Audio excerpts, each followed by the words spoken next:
Kalian sekarang boleh pergi dan pindah dari sini ya. Karena tanahnya sudah saya beli, akan saya buat proyek megah. Di tengah hutan sunyi, seorang pemuda miskin rela kelaparan demi merawat nenek lumpuh dan pikun yang bahkan tak mengingat namanya sendiri. Tak ada yang peduli. Sampai suatu hari, sebuah mobil Rubicon putih mewah berhenti di depan rumah reyot itu. Seorang pria kaya turun dengan tatapan dingin, tanpa sadar langkahnya sedang menuju rahasia hidupnya sendiri. Ternyata, sebelum kita mulai cerita ini, tuliskan dulu di kolom komentar dari kota mana kalian menonton cerita ini. Dan jangan lupa untuk like dan subscribe channel ini. Yang sudah subscribe, like dan komen, semoga dimudahkan segala urusannya, dilancarkan rizkinya, dijauhkan dari mara bahaya, dan dikabulkan semua hajat dunia akhirat oleh Allah. Amin ya Rabbal Alamin. Sekarang, mari kita mulai ceritanya. Pagi di hutan itu selalu datang lebih lambat dari tempat lain. Kabut tipis masih menggantung di antara batang pohon ketika Andi membuka pintu rumah kayu yang berderit pelan. Bau tanah lembab bercampur kayu lapuk langsung menyergap hidungnya. Rumah itu kecil, nyaris roboh, tapi menjadi satu-satunya tempat berlindung yang ia miliki bersama nenek Rodia. Rodia sudah terbangun sejak subuh. Ia duduk di kursi kayu tua di depan rumah, tubuhnya membungkuk, kaki kirinya tak lagi bisa digerakkan sejak bertahun lalu. Tangannya gemetar memegang kain lusuh, matanya menatap kosong ke arah pepohonan seolah sedang mencari sesuatu yang bahkan ia sendiri tak tahu apa. Andi mendekat sambil membawa ember berisi air. Air itu ia ambil dari sungai kecil di balik hutan, berjalan hampir setengah jam setiap pagi. Napasnya masih berat, keringat membasahi kaos tipis yang warnanya sudah pudar. "Nek, kita bersih-bersih dulu ya," ucap Andi pelan. Rodia menoleh, menatap wajah Andi lama sekali. Ada raut bingung di matanya, lalu berubah menjadi senyum kecil yang rapuh. "Kamu siapa, Nak?" tanyanya lirih. Pertanyaan itu seperti jarum yang menusuk. Tapi Andi sudah terlalu terbiasa. Ia tersenyum, meski hatinya selalu terasa jatuh ke tempat yang sama setiap kali mendengarnya. "Aku Andi, Nek, yang tinggal sama nenek." Rodia mengangguk pelan, seolah memahami. Meski 5 menit kemudian, ia akan bertanya hal yang sama. Andi membersihkan tubuh Rodia dengan hati-hati, takut sentuhannya terlalu kasar. Setiap gerakan ia lakukan perlahan, seperti merawat sesuatu yang sangat berharga, meski dunia di luar sana tak pernah menganggapnya demikian. Di dapur kecil, hanya ada sepanci nasi sisa semalam dan sedikit garam. Andi menanak ulang nasi itu agar hangat, lalu menyuapkannya pada Rodia. Ia sendiri belum makan sejak kemarin sore, tapi itu sudah menjadi kebiasaan yang tak lagi ia hitung. "Ayahmu kemana?" tanya Rodia tiba-tiba. Matanya menatap kosong. Andi terdiam sejenak. Ayahnya sudah lama meninggal, tapi menjelaskan itu pada Rodia tak pernah benar-benar sampai. "Ayah lagi kerja, Nek," jawabnya akhirnya. Angin berembus pelan, membuat daun kering bergesekan di tanah. Dari kejauhan, suara burung terdengar sayup, seolah dunia berjalan normal tanpa peduli pada dua manusia yang bertahan hidup di pinggirannya. Andi memandang hutan di sekeliling rumah. Tak ada tetangga dekat, tak ada suara kendaraan, hanya kesunyian yang kadang terasa menekan dada. Namun di tempat itulah, ia memilih bertahan. Bukan karena nyaman, tapi karena di sanalah, Rodia masih bernapas, masih membutuhkan seseorang. Ia tak tahu sampai kapan hidup mereka akan seperti ini. Ia juga tak tahu bahwa pagi sunyi itu adalah awal dari perubahan besar yang perlahan mendekat, tanpa suara, tanpa tanda, menunggu waktu untuk mengungkapkan segalanya. Menjelang siang, matahari mulai menembus celah pepohonan, memantulkan cahaya ke tanah yang dipenuhi daun kering. Andi melangkah keluar rumah dengan membawa karung kecil berisi botol-botol bekas. Ia menoleh sebentar ke arah Rodia yang tertidur di kursinya. Napas nenek itu pendek dan tidak teratur. Setiap kali Andi pergi, selalu ada rasa cemas. Bukan karena takut lapar, tapi takut Rodia terbangun sendirian dan tak menemukan siapapun di sekitarnya. Jalan setapak menuju desa dilalui Andi dengan langkah cepat. Beberapa warga sudah berkumpul di warung kecil dekat persimpangan. Tawa mereka terdengar keras, kontras dengan tubuh Andi yang kotor oleh debu dan keringat. Begitu ia mendekat, obrolan itu meredah. "Itu si Andi yang ngurus nenek pikun di hutan," bisik seseorang, cukup keras untuk terdengar. Andi pura-pura tak mendengar. Ia menyerahkan botol-botol itu pada pemilik warung, menerima beberapa lembar uang lusuh sebagai gantinya.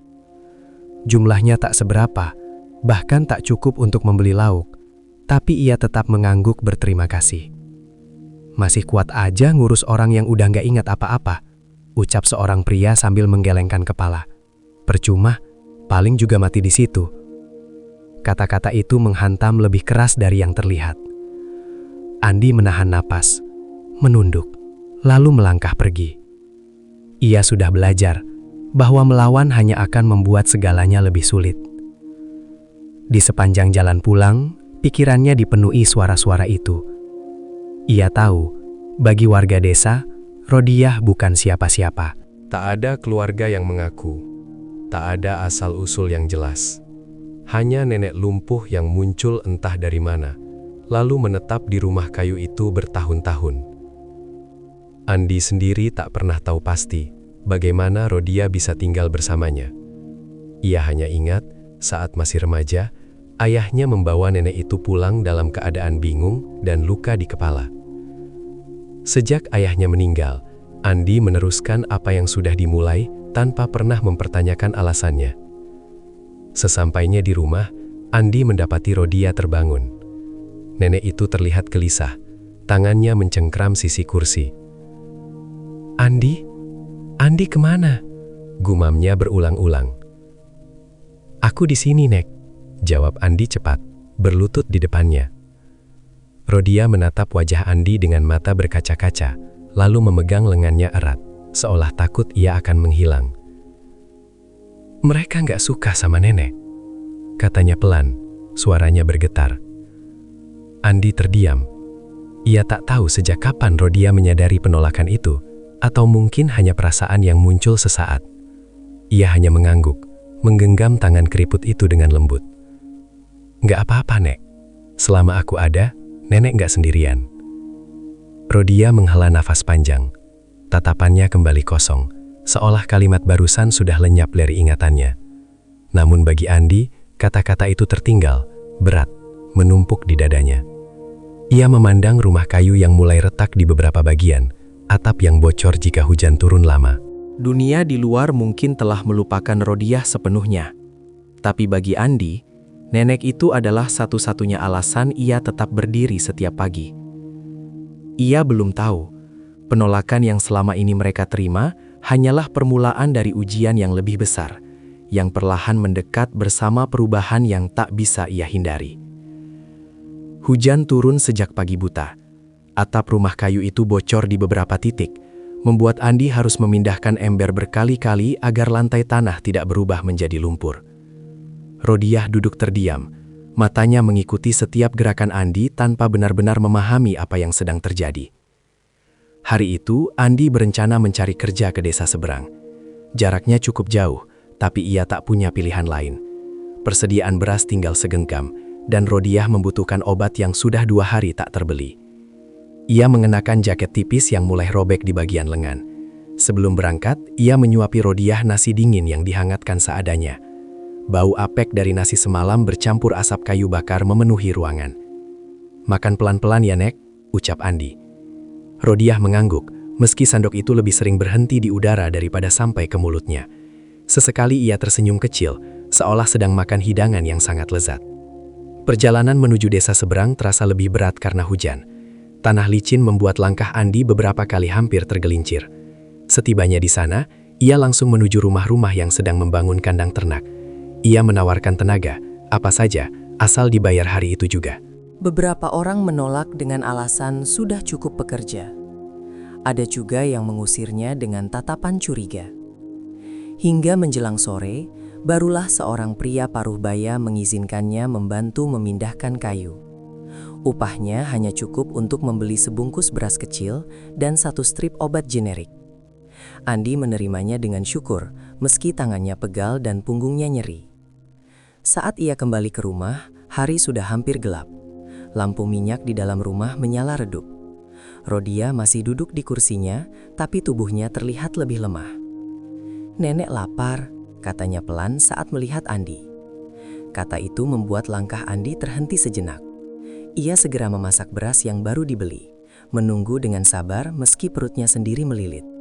Setelah nasi matang, ia menyuapi Rodia lebih dulu, memastikan obatnya diminum. Ia baru makan setelah Rodia tertidur. Itu pun hanya beberapa suap, karena sisanya ia simpan untuk esok hari. Di luar, hujan kembali turun, lebih deras dari sebelumnya. Andi duduk di dekat pintu, memandangi gelap hutan.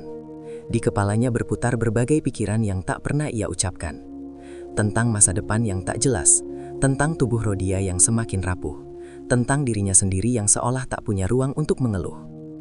Namun di balik kelelahan itu, ada tekad kecil yang terus ia jaga. Selama ia masih bisa berdiri dan bekerja, Rodia tak boleh merasa kelaparan atau sendirian. Ia tak menyadari bahwa tekanan hidup yang hari itu terasa begitu berat hanyalah bagian awal dari rangkaian peristiwa yang akan mengubah segalanya, perlahan, tanpa ampun. Pagi itu, udara terasa berbeda. Bukan karena cuaca, tapi karena langkah kaki asing yang terdengar mendekati rumah kayu mereka.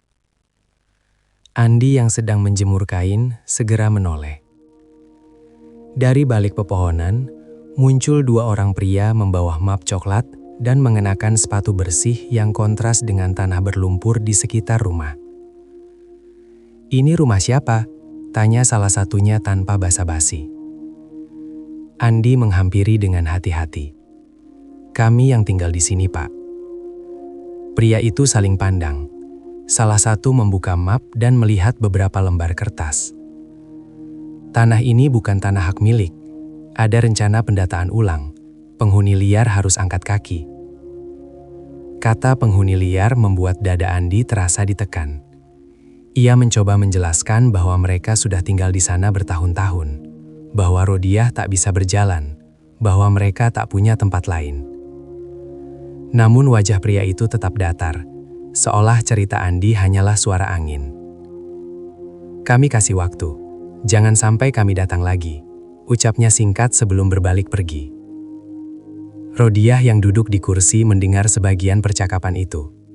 Wajahnya terlihat gelisah, alisnya berkerut seperti sedang mencoba mengingat sesuatu yang tak kunjung datang. "Andi, rumah kita kenapa?" tanyanya pelan. Andi berlutut di depan Rodia, memaksakan senyum. "Gak apa-apa, Nek, cuma orang lewat."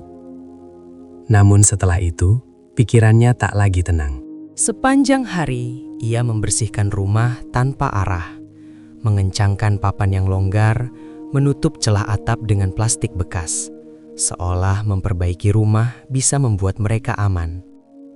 Menjelang sore, beberapa warga desa lewat di jalan setapak. Tatapan mereka berbeda dari biasanya. Ada rasa ingin tahu bercampur penilaian. Kabar tentang pendataan tanah rupanya sudah menyebar. "Katanya tempat ini mau dijual," celetuk seseorang. "Andi bakal kemana nanti?" sahut yang lain, diikuti tawa kecil yang cepat meredah. Malam turun dengan sunyi yang lebih berat dari biasanya. Rodia sulit tidur. Ia beberapa kali terbangun memanggil nama yang tak pernah Andi kenal. Tangannya meraba udara seolah mencari sesuatu yang tak ada di sana. Andi duduk di sampingnya, menggenggam tangan itu erat. Dalam hatinya, ketakutan mulai tumbuh. Ia sadar kesabarannya mungkin kuat, tapi kekuatannya punya batas. Jika rumah ini benar-benar diambil, ia tak tahu harus membawa Rodia kemana. Di luar, angin berdesir melewati pepohonan, membuat bayangan rumah kayu bergoyang. Andi menatap dinding yang sudah lapuk, menyadari betapa rapuhnya tempat berlindung mereka. Namun di balik rapuh itu ada kenangan, ada janji yang pernah ia buat pada ayahnya, dan ada tanggung jawab yang tak bisa ia tinggalkan. Malam itu, Andi tak memejamkan mata. Ia hanya duduk menunggu pagi, dengan perasaan bahwa hidup yang selama ini berjalan pelan sedang bersiap memasuki babak yang lebih keras, meski ia belum tahu dari arah mana ujian itu akan datang. Pagi itu hutan kembali sunyi, seolah tak terjadi apa-apa. Burung-burung berkicau seperti biasa, dan cahaya matahari menembus sela daun dengan lembut. Andi sedang memotong kayu bakar di belakang rumah ketika suara asing memecah ketenangan. Bukan suara motor tua, bukan pula langkah kaki warga desa. Suara itu berat, rendah, dan bergetar di tanah. Andi berhenti memotong kayu. Ia menegakkan tubuh, memincingkan mata ke arah jalan setapak yang jarang dilewati kendaraan. Dari kejauhan, tampak sebuah mobil besar berwarna putih bergerak perlahan. Bannya menggilas tanah dan bebatuan dengan mudah. Mobil itu berhenti tak jauh dari rumah kayu mereka. Debu beterbangan. Andi berdiri kaku, tangannya masih memegang kapak. Selama hidupnya, ia tak pernah melihat kendaraan semewah itu masuk ke wilayah hutan, apalagi berhenti tepat di depan tempat tinggalnya. Pintu mobil terbuka. Seorang pria turun dengan langkah mantap. Usianya sekitar akhir 40-an. Tubuhnya tegap, pakaiannya rapi dan bersih. Sepatu kulitnya tampak asing di tanah lembab yang penuh daun kering. Wajah pria itu datar, matanya menyapu sekitar dengan cepat, seolah sedang menilai sesuatu. Rodiah yang duduk di kursi depan rumah ikut menoleh. Ia menyipitkan mata, menatap sosok itu lama sekali. Ekspresinya berubah, bukan takut, tapi bingung, seperti ada ingatan yang hampir muncul lalu menghilang. Pria itu melangkah mendekat, tatapannya berhenti pada rumah kayu, lalu pada Rodiah, lalu akhirnya pada Andi. "Kamu tinggal di sini?" Tanyanya singkat. "Iya Pak," jawab Andi sopan. Pria itu mengangguk pelan. "Sendiri, sama nenek." Tak ada respons langsung. Pria itu justru mengeluarkan ponsel. Berbicara singkat dengan seseorang, suaranya pelan namun tegas. Andi berdiri canggung, tak tahu harus berbuat apa. Kapak ia letakkan perlahan, merasa situasi itu tak membutuhkan alat apapun selain kesabaran. Rodiah tiba-tiba bergumam, suaranya lirih namun jelas. "Kamu..." Baunya hujan. Pria itu menoleh cepat ke arah Rodiah. Alisnya sedikit berkerut. Ia menatap nenek itu lebih lama dari sebelumnya, seolah sedang mencari sesuatu di wajah yang keriput itu. "Anda kenal saya?" tanyanya. Rodiah menggeleng, lalu tersenyum kecil tanpa alasan. "Saya lupa," jawabnya jujur. Andi merasa suasana menjadi canggung. Ia segera mendekat ke Rodiah, menepuk bahunya pelan agar tenang. Pria itu menghela napas, lalu kembali memasang ekspresi netral. "Saya cuma lihat-lihat," katanya singkat pada Andi. "Tanah di sekitar sini." Andi mengangguk, meski dadanya kembali terasa berat. Ia teringat kata-kata tentang pendataan dan pengusiran. Mobil mewah ini bukan datang tanpa tujuan. Pria itu berjalan mengelilingi rumah, memperhatikan setiap sudut dengan mata terlatih. Sesekali ia mencatat sesuatu di ponselnya. Tak ada nada ancaman, tapi juga tak ada kehangatan. Sebelum kembali ke mobil, pria itu berhenti sejenak di depan Rodiah. Tatapannya melembut sedikit, meski cepat ia sembunyikan. "Jaga kesehatan, Bu," ucapnya singkat. Rodiah hanya tersenyum, lalu menatap ke arah hutan lagi, seolah pria itu sudah lenyap dari pikirannya. Mobil putih itu kembali bergerak, meninggalkan jejak di tanah dan keheningan yang lebih dalam dari sebelumnya. Andi berdiri lama, memandangi jalan setapak yang kembali kosong. Ia tak tahu siapa pria itu dan untuk apa ia datang. Namun satu hal ia rasakan jelas, kedatangan mobil mewah itu bukan kebetulan. Ada sesuatu yang mulai bergerak di luar kendalinya, perlahan mendekat, membawa perubahan yang belum bisa ia bayangkan. Pak Roy duduk di dalam mobilnya lebih lama dari yang ia rencanakan. Mesin sudah mati, tapi tangannya masih menggenggam kemudi. Dari balik kaca, ia menatap rumah kayu di kejauhan yang hampir tak terlihat di antara pepohonan. Tempat itu tak masuk akal baginya. Terlalu terpencil, terlalu rapuh untuk dihuni manusia. Ia mengeluarkan ponsel, membuka peta digital, lalu menutupnya lagi. Tanah itu masuk dalam area yang sedang ia incar untuk pengembangan wisata alam. Angkanya menjanjikan, prospeknya jelas. Namun wajah nenek tua yang duduk di depan rumah itu entah kenapa terus terbayang. "Kondisinya parah?" tanya Pak Roy lewat sambungan telepon. "Iya Pak, seorang pemuda dan nenek tua. Tidak ada surat kepemilikan," jawab suara di seberang. Pak Roy mengangguk, meski lawan bicaranya tak bisa melihat. Situasi seperti itu bukan hal baru. Banyak lahan yang ditempati tanpa izin. Biasanya, ia tak ragu mengambil langkah tegas. Namun kali ini ada sesuatu yang terasa mengganjal. Ia teringat tatapan nenek itu. Bukan tatapan memohon, bukan pula takut. Lebih seperti seseorang yang sedang mencari potongan ingatan yang hilang. Dan pemuda itu, Andi, berdiri di sampingnya dengan sikap yang tak biasa. Tidak menantang, tidak menjilat, hanya diam dan bertahan. "Besok kita lanjutkan," ucap Pak Roy singkat, menutup telepon. Mobil melaju perlahan meninggalkan hutan. Di kepalanya, ia mulai menyusun rencana. Pendataan ulang, pendekatan administratif, lalu pengosongan lahan. Semua bisa dilakukan rapi tanpa drama. Begitulah caranya selama ini. Di rumah mewahnya, Pak Roy berdiri di depan jendela besar yang menghadap kota. Lampu-lampu gedung berkilauan, suara kendaraan mengalir tanpa henti. Dunia yang sangat berbeda dari rumah kayu di tengah hutan. Ia menuangkan minuman ke dalam gelas, tapi tak jadi meminumnya. Pikirannya kembali pada satu kalimat yang sempat terlontar dari nenek itu. "Kamu baunya hujan." Kalimat sederhana, tapi anehnya terasa personal. Pak Roy menggeleng pelan, mencoba menertawakan pikirannya sendiri. Ia bukan orang yang mudah tersentuh. Hidup telah mengajarkannya untuk melihat segalanya sebagai keputusan logis, bukan urusan perasaan. Namun malam itu, ia tak langsung tidur. Ia membuka berkas lama, membaca kembali catatan tentang masa kecilnya, tentang ibu yang hilang setelah konflik keluarga, tentang cerita yang selalu ditutup rapat oleh orang-orang terdekatnya. Ia menutup berkas itu dengan cepat. Masa lalu adalah sesuatu yang sudah ia kubur dalam-dalam. Ia tak berniat membukanya lagi. Sementara itu, jauh di hutan, Andi sedang menyelimuti Rodiah yang tertidur gelisah. Nenek itu bergumam pelan, menyebut nama yang tak pernah Andi dengar sebelumnya. Dua dunia yang sangat berbeda, bergerak menuju satu titik yang sama, tanpa keduanya menyadari bahwa pertemuan singkat hari itu bukanlah akhir, melainkan awal dari sesuatu yang akan menguji keyakinan, ingatan, dan ikatan darah yang selama ini tersembunyi. Siang itu, Andi sedang membantu Rodiah makan ketika suara langkah kaki kembali terdengar di jalan setapak. Kali ini bukan mobil, hanya dua orang pria yang sebelumnya datang membawa map. Mereka berhenti tak jauh dari rumah, berbicara singkat sambil melihat kertas di tangan mereka. Pak Roy berdiri sedikit di belakang, datang tanpa banyak pengawalan.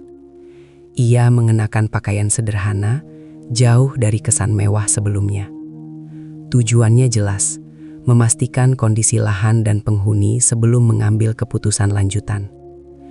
Sesuai data, nama pemilik awal tanah ini tercatat atas nama keluarga besar, ucap salah satu pria sambil membaca. Ada catatan lama, tapi tidak lengkap. Pak Roy mengangguk. Sebutkan. Pria itu menyebut beberapa nama yang terdengar asing bagi Andi. Hingga satu nama kecil terucap tanpa penekanan, seperti hanya bagian dari daftar panjang yang tak berarti. Nama itu melayang di udara, ringan, nyaris tak tersadari. Namun, Rodiah yang sedang menunduk tiba-tiba berhenti bergerak. Sendok terlepas dari tangannya, jatuh ke tanah dengan bunyi kecil yang membuat semua mata menoleh. Tubuh nenek itu menegang, wajahnya berubah pucat, nafasnya memburu. Matanya yang tadi kosong kini terbuka lebih lebar, seperti melihat sesuatu yang lama terkunci. "Jangan sebut nama itu," bisiknya gemetar. Andi terkejut. Ia berlutut cepat di depan Rodiah. "Nek, kenapa?" Rodiah tak menjawab. Tangannya mencengkram dada, matanya berkaca-kaca. Bibirnya bergetar, mencoba membentuk kata. Namun yang keluar hanya helaan napas berat. Pak Roy melangkah maju tanpa sadar. Ada getaran aneh di dadanya melihat reaksi itu. Ia pernah melihat ekspresi serupa bertahun-tahun lalu di foto lama yang jarang ia buka. "Ibu, tenang dulu," ucapnya refleks, lalu terdiam menyadari kata yang baru saja keluar dari mulutnya. Rodiah menoleh perlahan.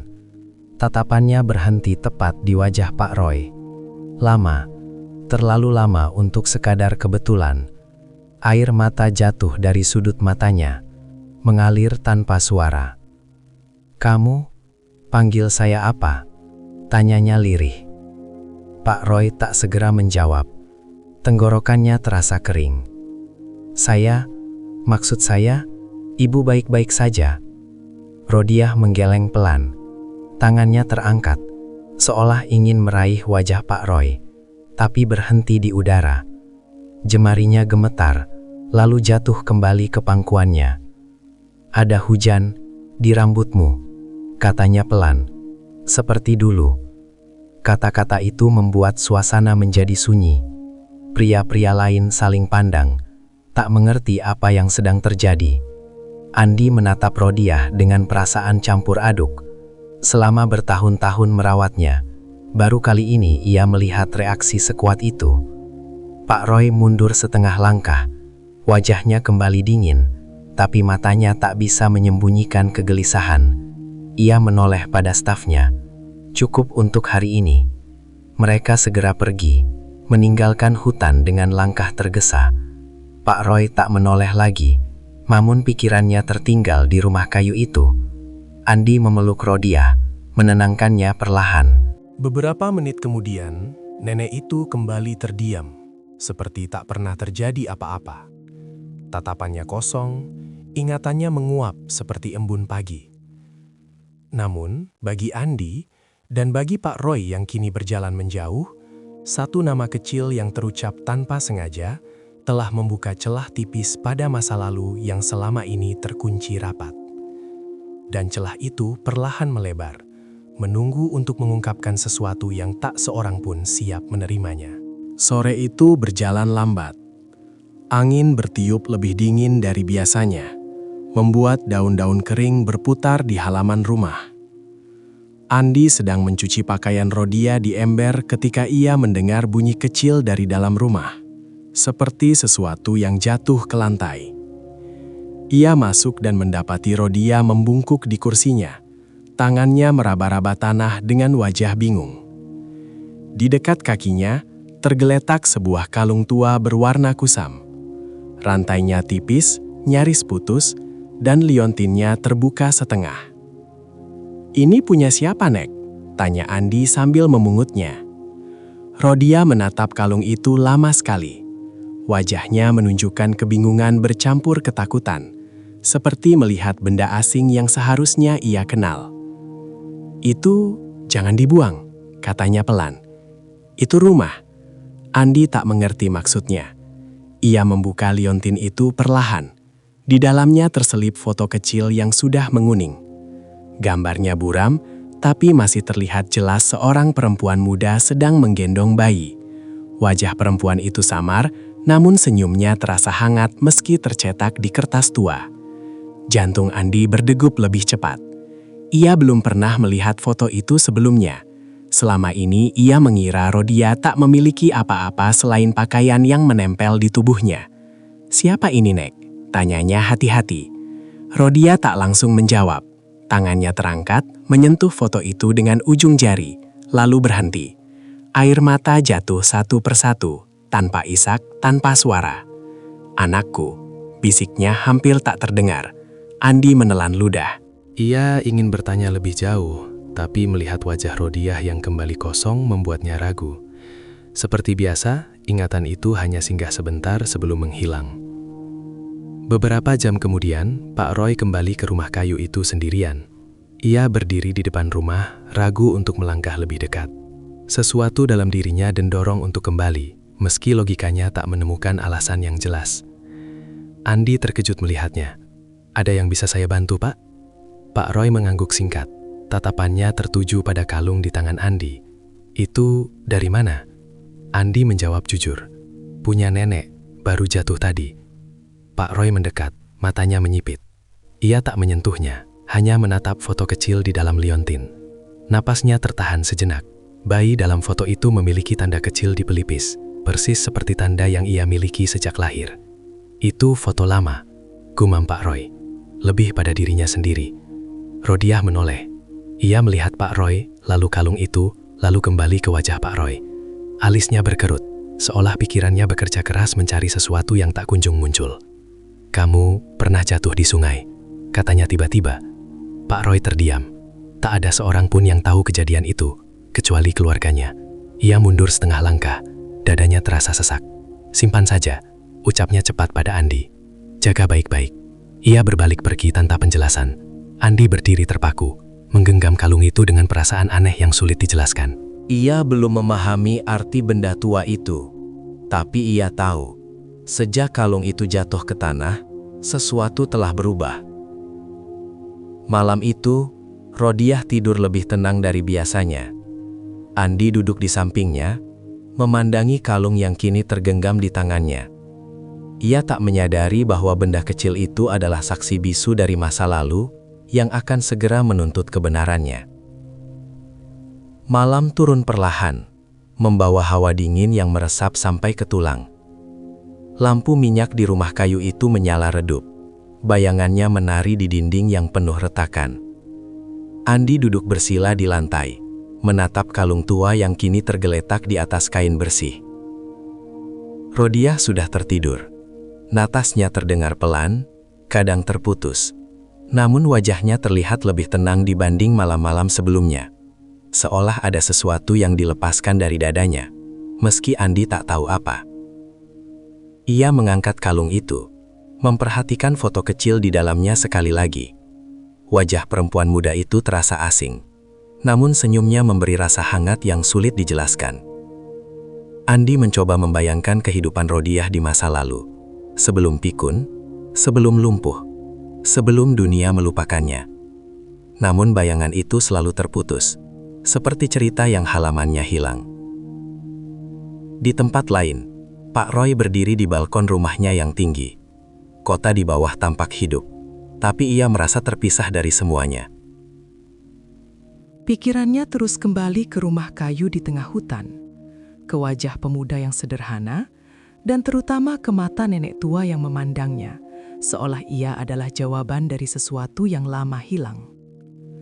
Ia membuka kembali berkas lama yang sempat ia singkirkan. Kertas-kertas itu berisi catatan keluarga, konflik warisan, dan satu nama perempuan yang selalu disebut singkat lalu dihapus. Nama itu kini terasa lebih berat dari sebelumnya. Pak Roy menutup mata, mencoba mengusir perasaan tak nyaman yang merayap. Ia telah membangun hidupnya dengan kerja keras dan jarak emosional. Ia percaya bahwa masa lalu tak perlu diungkit jika hanya membawa gangguan. Namun malam itu, keyakinan itu goyah.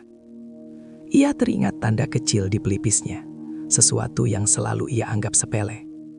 Kini, tanda itu terasa seperti penunjuk arah yang selama ini ia abaikan.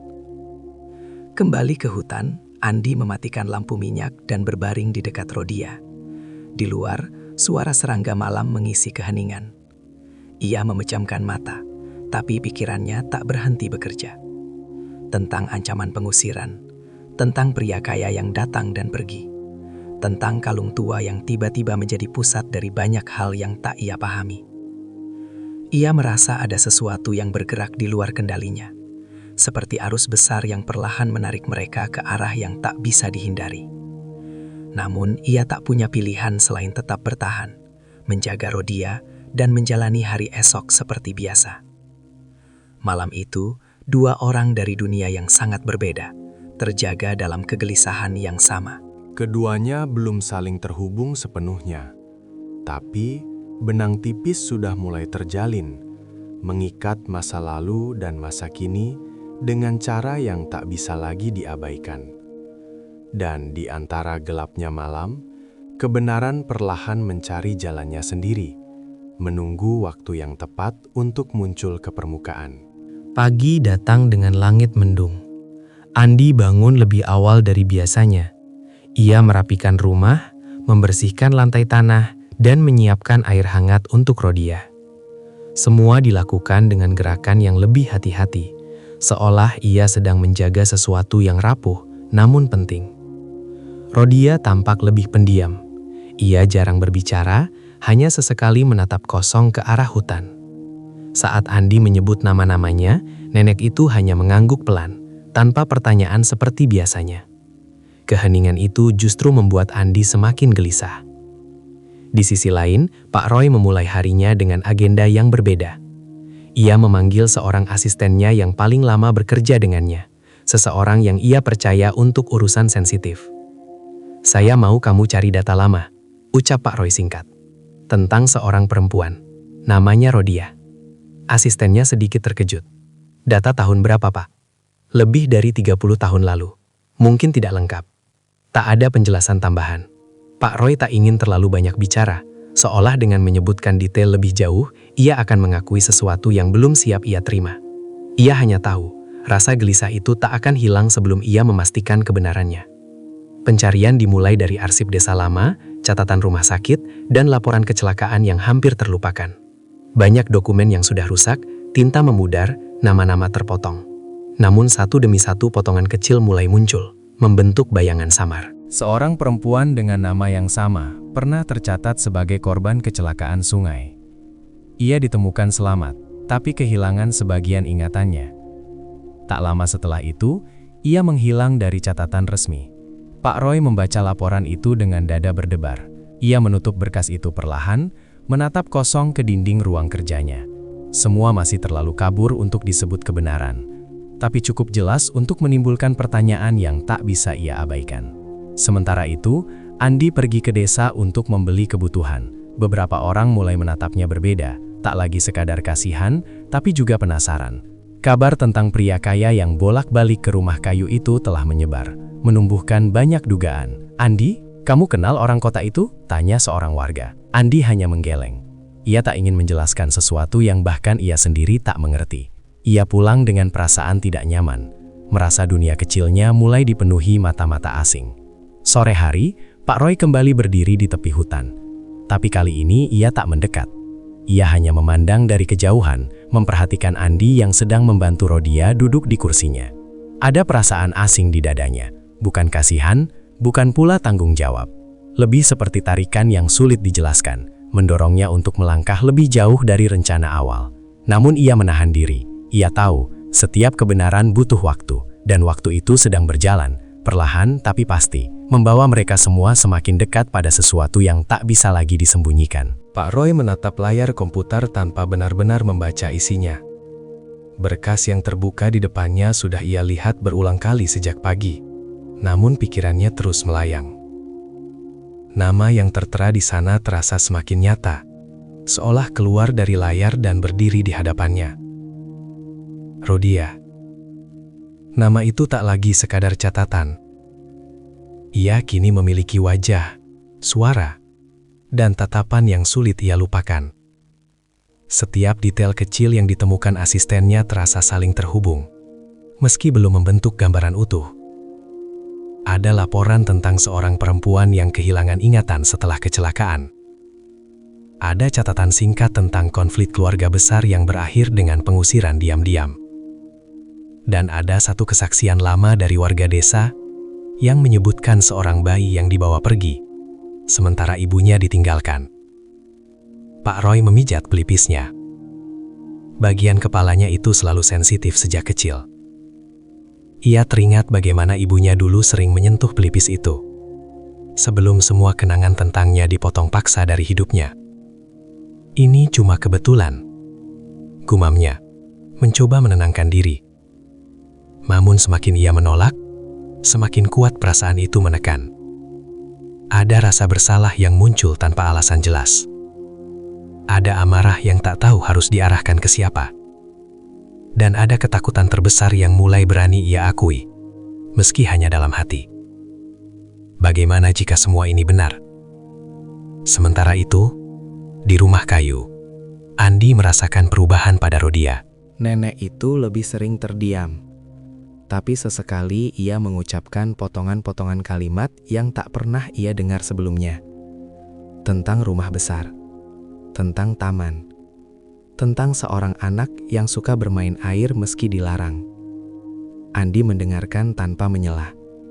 Ia tahu, jika ia bertanya terlalu banyak, ingatan itu akan menghilang seperti biasa. Jadi ia hanya mengangguk, menyimpan semua potongan cerita itu di kepalanya. Malam datang membawa hujan ringan. Atap rumah kembali bocor, tapi Andi membiarkannya sejenak. Ia duduk di samping Rodia, menatap wajah tua itu dengan perasaan yang sulit dijelaskan. Selama ini ia merawat Rodia karena tanggung jawab dan kasih. Kini, ada rasa ingin melindungi yang lebih besar, seolah nenek itu sedang berada di ambang sesuatu yang penting. Di kota, Pak Roy berdiri di depan cermin. Ia memperhatikan wajahnya sendiri, mencari kemiripan yang selama ini ia abaikan. Garis mata, bentuk rahang, dan tanda kecil di pelipis yang kini terasa seperti simbol dari masa lalu yang terus memanggilnya. Ia tahu, tak lama lagi ia harus mengambil langkah. Terus menutup mata, atau menghadapi kemungkinan yang akan mengubah seluruh hidupnya. Malam itu, baik Pak Roy maupun Andi sama-sama terjaga. Keduanya merasakan tekanan yang sama, meski dari arah yang berbeda. Kebenaran sudah terlalu dekat untuk dihindari, dan satu keputusan kecil saja bisa membuka pintu yang selama ini terkunci rapat. Namun sebelum itu terjadi, masih ada satu langkah yang harus diambil. Langkah yang akan menentukan apakah semua ini hanya kebetulan atau takdir yang sejak lama menunggu untuk ditemukan. Pagi itu, Pak Roy datang ke kantor lebih awal dari biasanya. Gedung masih lengang, hanya beberapa staf yang berlalu lalang dengan langkah cepat. Ia masuk ke ruangannya tanpa menyapa siapapun, menutup pintu, lalu berdiri lama di dekat jendela. Di tangannya ada sebuah amplop putih kecil, kosong. Namun justru kekosongan itulah yang membuat dadanya terasa sesak. Ia tahu apa yang akan ia lakukan hari itu. Keputusan itu sudah berputar-putar di kepalanya semalaman, menolak pergi meski ia mencoba mengusirnya dengan logika dan kesibukan. Selama puluhan tahun, ia hidup dengan keyakinan bahwa masa lalu tak lagi punya kuasa atas dirinya. Tapi kenyataan yang mulai terkuak perlahan meruntuhkan pertahanan itu. Pak Roy duduk, membuka laci meja, dan mengeluarkan sebuah benda kecil yang selama ini ia simpan tanpa makna khusus. Sebuah foto lama, hampir sama dengan yang ada di kalung Rodia. Ia menatap foto itu lama, lalu menghela napas panjang. Ia menghubungi seseorang, dokter yang biasa menangani pemeriksaan medis penting. Suaranya tenang, terlalu tenang untuk keputusan sebesar ini. "Saya butuh pemeriksaan DNA," katanya singkat. Rahasia. Tak ada penjelasan tambahan. Sementara itu, Andi menjalani hari seperti biasa. Ia membantu Rodiah berjemur di depan rumah, membiarkan cahaya matahari menghangatkan tubuh nenek itu. Rodiah tampak lebih banyak diam, tapi sesekali matanya menatap Andi dengan ekspresi yang berbeda, lebih lembut, lebih dalam. "Kamu baik," katanya tiba-tiba. "Jangan tinggalkan ibu." Andi tersenyum kecil. Meski kata itu membuatnya terdiam sejenak. Ia tak mengoreksi, tak bertanya. Ia hanya menggenggam tangan Rodiah lebih erat. Di kota, proses pemeriksaan berjalan cepat dan sunyi. Tak ada ruang tunggu ramai, tak ada antrean. Semua dilakukan tertutup, profesional, dan tanpa emosi. Namun di dalam diri Pak Roy, badai sedang berlangsung. Saat jarum menusuk kulitnya, ia memalingkan wajah. Bukan karena takut sakit, tapi karena takut pada jawaban yang akan datang. Ia sadar, setelah langkah ini, tak ada jalan kembali. Apapun hasilnya, hidupnya tak akan sama. Hari-hari berikutnya terasa lambat. Pak Roy kembali bekerja, menghadiri rapat, menandatangani dokumen, namun semua terasa mekanis. Setiap malam, pikirannya kembali ke rumah kayu di hutan, ke wajah Rodiah yang rapuh, ke Andi yang berdiri setia di sisinya. Andi sendiri mulai merasakan perubahan di sekitar mereka.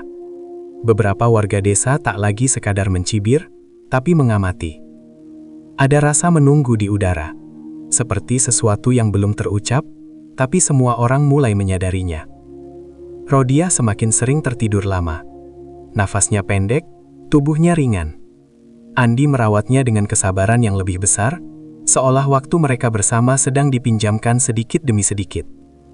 Dan di antara jarak hutan dan kota, antara darah dan ingatan, Satu hasil sedang diproses.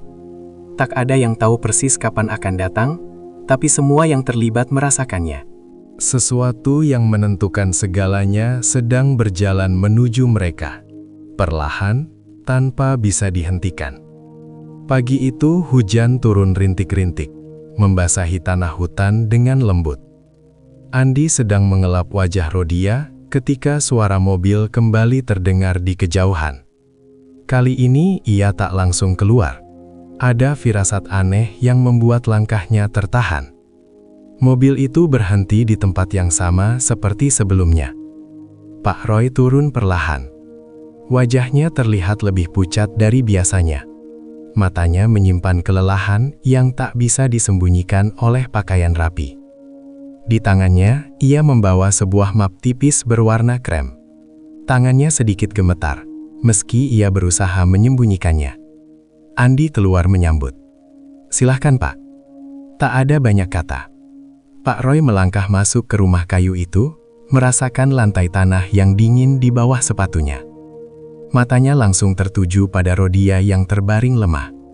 Nenek itu membuka mata, menatap sosok di depannya lama sekali. "Kamu datang lagi," ucap Rodia pelan. Pak Roy menelan ludah. Ia berlutut perlahan, sejajar dengan wajah Rodia. Tak ada lagi jarak dingin seperti sebelumnya. Hanya seorang pria dewasa yang berdiri di hadapan sesuatu yang jauh lebih besar dari dirinya. "Ibu, masih ingat saya?" tanyanya lirih, hampir tak terdengar. Rodia mengerjap. Tangannya terangkat, menyentuh wajah Pak Roy dengan ujung jari yang gemetar. Ia tersenyum kecil, lalu air mata jatuh perlahan. "Kamu pulang," katanya sederhana.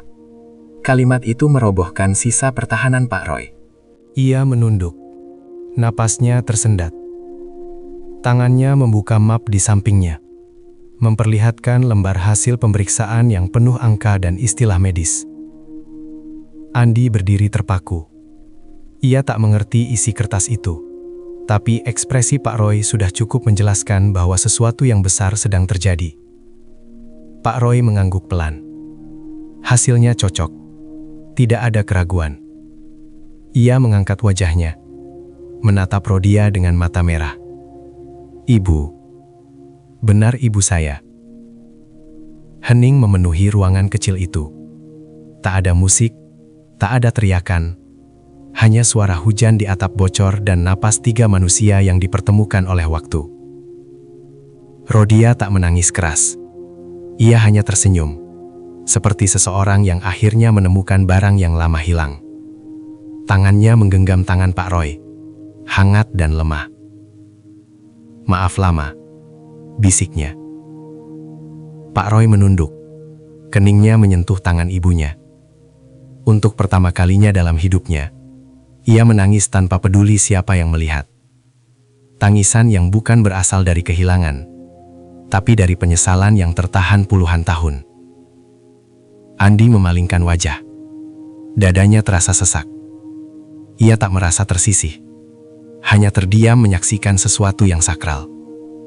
Ia sadar, perannya dalam hidup Rodia tak pernah sia-sia. Justru melalui tangannya, pertemuan ini bisa terjadi. Di luar, hujan mulai reda. Cahaya matahari menembus celah pepohonan, jatuh tepat di depan rumah kayu itu. Di tempat sederhana itulah, sebuah kebenaran yang lama terkubur akhirnya berdiri tanpa bisa disangkal. Dan sejak saat itu, hidup mereka bertiga tak akan pernah kembali seperti semula. Pagi itu, udara terasa lebih ringan, meski rumah kayu itu tetap sama rapuhnya. Matahari masuk melalui celah dinding, menyinari wajah Rodia yang terbaring tenang. Napasnya pelan, teratur, seolah beban panjang yang ia pikul selama puluhan tahun perlahan dilepaskan. Pak Roy duduk di sampingnya sejak subuh. Ia tak banyak bergerak, hanya sesekali menggenggam tangan ibunya, memastikan sentuhan itu nyata. Setiap kali Rodiah membuka mata, tatapannya langsung mencari wajah Pak Roy, lalu tersenyum kecil. "Kamu nggak pergi lagi?" tanyanya lirih. Pak Roy menggeleng. "Tidak, saya di sini." Kalimat sederhana itu terasa berat. Janji yang seharusnya terucap sejak lama, kini baru menemukan waktunya. Pak Roy memandang sekeliling rumah, dinding kayu yang lapuk, lantai tanah, atap bocor yang ditambal plastik. Dadanya terasa sesak membayangkan ibunya hidup di tempat seperti ini, terlupakan, tanpa ia ketahui. Andi berdiri tak jauh dari mereka. Ia memberi ruang, memilih membereskan dapur kecil sambil sesekali menoleh. Ada rasa lega di dadanya, tapi juga perasaan asing, seperti sebuah fase hidupnya akan segera berakhir. Menjelang siang, Rodiah meminta duduk di depan rumah. Pak Roy membantu mengangkat tubuh ibunya dengan hati-hati, sesuatu yang belum pernah ia lakukan sebelumnya. Mereka duduk berdampingan di kursi kayu tua, menghadap hutan yang sunyi. Rodiah menatap pepohonan, lalu tertawa kecil. "Dulu kamu suka lari ke sana, jatuh, pulang baju basah." Pak Roy menunduk.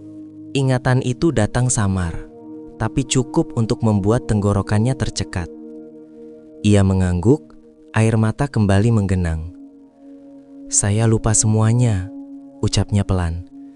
"Saya pikir ibu yang meninggalkan saya." Rodiah menggeleng lemah. Ibu yang ditinggal. Kata-kata itu seperti pukulan terakhir. Pak Roy tak mampu menahan diri lagi. Ia berlutut di tanah, tepat di depan rumah reyot itu, menangis tanpa suara.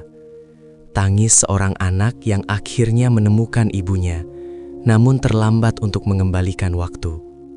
Andi menoleh, lalu menunduk hormat. Ia tahu momen itu bukan untuk disaksikan lama-lama. Namun di dalam hatinya, ia merasa damai. Semua pengorbanan, semua hari lapar dan lelah, kini menemukan maknanya. Rodiah mengulurkan tangan, menyentuh kepala Pak Roy dengan lembut. "Sudah cukup," bisiknya. "Sekarang kamu di sini." Angin berembus pelan, menggerakkan dedaunan. Tak ada saksi selain hutan dan rumah tua itu. Namun di tempat sederhana itulah, sebuah luka lama akhirnya menangis sampai tuntas. Dan meski pertemuan itu penuh air mata, waktu tak berhenti berjalan. Tubuh Rodiah semakin lemah, napasnya semakin pendek. Semua yang hadir merasakannya, meski tak satu pun berani mengucapkannya. Hari itu bukan hanya tentang pertemuan kembali, tapi juga tentang perpisahan yang perlahan mendekat, diam-diam, tanpa bisa dicegah. Pagi itu datang dengan cahaya yang lembut. Tak ada suara kendaraan, tak ada langkah tergesa. Hutan seperti menahan napas, memberi ruang bagi sesuatu yang akan terjadi dengan caranya sendiri. Rodiah terbaring tenang. Wajahnya terlihat lebih damai dibanding hari-hari sebelumnya. Keriput di dahinya mereda, napasnya pelan dan teratur. Pak Roy duduk di sampingnya, menggenggam tangan ibunya tanpa berkata apa-apa. Ia tak lagi merasa perlu bicara banyak. Kehadirannya saja sudah cukup. Andi berdiri di dekat pintu, membawa semangkuk air hangat. Ia menatap Rodiah dengan perasaan campur aduk. Ada rasa lega karena nenek itu tak lagi gelisah, tapi juga ada kesedihan yang tak bisa ia jelaskan sepenuhnya. Rodiah membuka mata perlahan. Pandangannya berpindah dari wajah Pak Roy ke Andi. Ia tersenyum kecil. Senyum yang sederhana namun penuh arti. "Kalian berdua baik," ucapnya lirih. Pak Roy mendekat. "Ibu mau apa? Saya ambilkan." Rodiah menggeleng pelan. Tangannya bergerak lemah, seolah ingin memastikan dua orang di hadapannya benar-benar ada. Ia menggenggam tangan Pak Roy dan Andi bersamaan, menyatukan keduanya dalam satu sentuhan. "Sudah cukup," katanya. "Ibu tidak sendiri lagi." Kata-kata itu membuat dada Andi terasa hangat dan perih bersamaan. Ia menunduk, menahan air mata. Selama ini ia merawat Rodiah tanpa pernah berharap balasan apapun. Mendengar kalimat itu saja sudah lebih dari cukup. Beberapa saat kemudian, Rodiah memejamkan mata. Napasnya semakin pelan, lalu berhenti dengan tenang. Seperti lilin yang padam tanpa angin. Tak ada kepanikan, tak ada jeritan. Hanya keheningan yang penuh makna. Pak Roy menunduk. Kemingnya menyentuh tangan ibunya. Ia tak menangis keras. Air matanya jatuh perlahan, membawa penyesalan, cinta, dan penerimaan dalam satu waktu. Ia telah menemukan ibunya, meski hanya untuk sebentar. Namun sebentar itu cukup untuk mengubah seluruh hidupnya. Hari itu, rumah kayu di tengah hutan menjadi saksi perpisahan yang damai. Tak lama kemudian, Pak Roy menepati janjinya. Ia membangun rumah yang layak di tempat yang sama, menjaga hutan tetap utuh, dan memastikan Andi tak lagi berjuang sendirian. Andi menolak banyak hal, tapi Pak Roy hanya berkata satu kalimat. Ibu mempercayakanmu pada saya. Sejak saat itu, hidup mereka berjalan dengan cara yang berbeda. Tak melupakan masa lalu, tapi tak lagi terikat olehnya. Rodiah mungkin telah pergi, tapi kasihnya tertinggal. Hidup dalam setiap langkah yang mereka ambil. Dan di antara pepohonan yang tetap berdiri, cerita tentang seorang nenek yang terlupakan, seorang pemuda yang setia, dan seorang anak yang akhirnya pulang, akan selalu berbisik pelan tentang cinta yang tak pernah benar-benar hilang.